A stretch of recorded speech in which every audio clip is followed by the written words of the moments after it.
अस्सलाम वालेकुम नाज़रीन, सिंध ऑनलाइन टीवी में भलीकार आवां इमरान मलिक शामिल कयूं था हिन वक्त जूं ख़बरूं।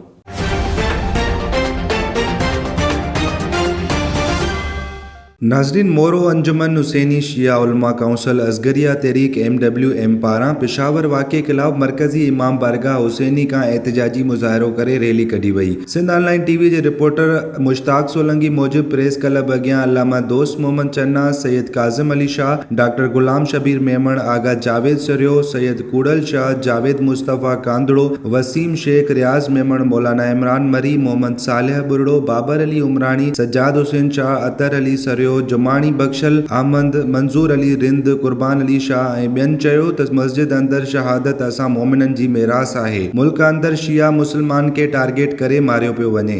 वधीक ख़बरुनि ऐं अपडेट्स जे लाइ ॾिसंदा रहो सिंध ऑनलाइन टीवी।